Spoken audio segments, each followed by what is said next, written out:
O Estúdio Center Music é o estúdio de áudio onde Débora Torres grava seu podcast. Débora está sentada em uma poltrona xadrez com um microfone Neumann à sua frente. Ela, uma mulher branca, veste uma camisa alaranjada, está com coque nos cabelos, usa óculos e segura um celular, onde acompanha o roteiro de seu podcast. À frente, uma mesinha de centro apoia um rascunho de anotações, uma xícara de café e um copo d'água. O técnico de áudio, Jodson Souza, controla uma mesa imponente. Jodson, um homem de óculos, usa boné e presta atenção em uma tela enorme à sua frente. O ambiente é decorado com uma guitarra na parede e um pequeno quadro.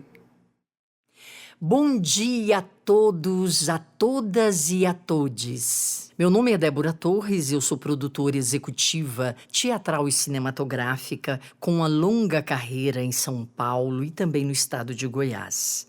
Estou aqui para gravar o podcast Produzindo Espetáculos, vencedor do edital 003/2023, áreas Inciso 2, Goiânia, Goiás, Prefeitura de Goiânia.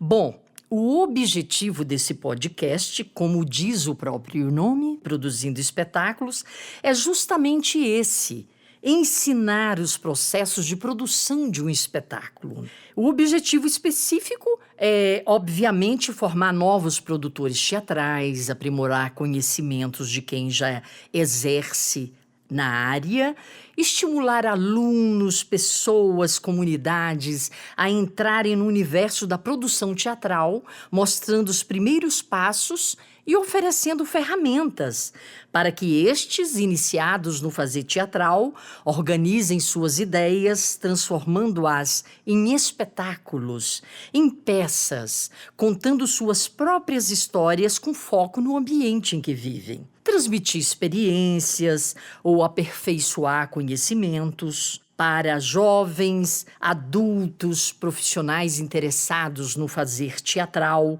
instrumentando os mesmos com habilidades técnicas para atuação no ramo da produção teatral, focando o planejamento, a produção executiva e a elaboração de projetos, incluindo aí também as formas de captação. Mas onde se deu a origem do teatro?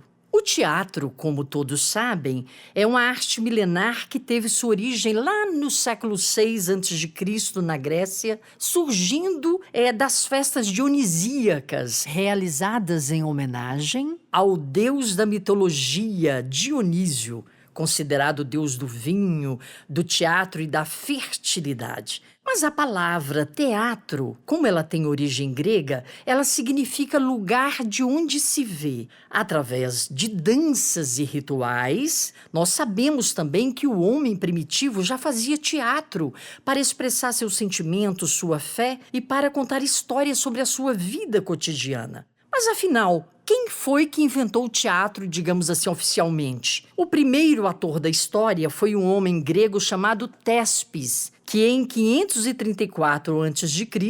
utilizou uma máscara em uma dessas procissões e interpretou Dionísio. Essa atitude chocou muitos espectadores, pois até então ninguém havia tido a coragem de encenar um símbolo divino. A partir daí, a história do teatro remonta desde a Grécia Antiga, século V a.C., no qual a representação teatral era concebida como a principal atividade artística. Ensinavam-se peças, em especial as tragédias, cujo intuito era conduzir os espectadores à catarse, uma espécie de purificação da alma dada pela liberação das emoções, ou seja, as pessoas choravam, as pessoas riam, as pessoas se divertiam, as pessoas aplaudiam, as pessoas gritavam. Mas como é feito um texto teatral? Bom, para que o teatro dramático exista, são necessários 3 elementos operativos que podemos chamar de tríade essencial: o texto,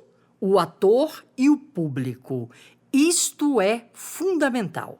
Uma peça de teatro, nós sabemos, é uma forma literária normalmente constituída de diálogos entre personagens e destinada a ser encenada também, não apenas lida, no que chamamos de leitura teatral. A peça de teatro divide-se em atos e cenas. Os atos se constituem de uma série de cenas interligadas por uma subdivisão temática.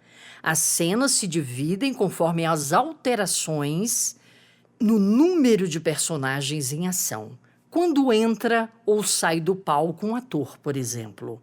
O cerne ou a medula de uma peça teatral são os diálogos entre os personagens. Mas, então, como fazer a elaboração de um texto teatral? Bom, gente, a estrutura básica de um texto teatral, ela é dividida em 3 partes. Primeiro, a introdução, segundo, o desenvolvimento e terceiro, o desfecho. Na introdução, é apresentado o cenário e os personagens. No desenvolvimento, a história é aprofundada e os conflitos são apresentados. E no desfecho, a trama é solucionada.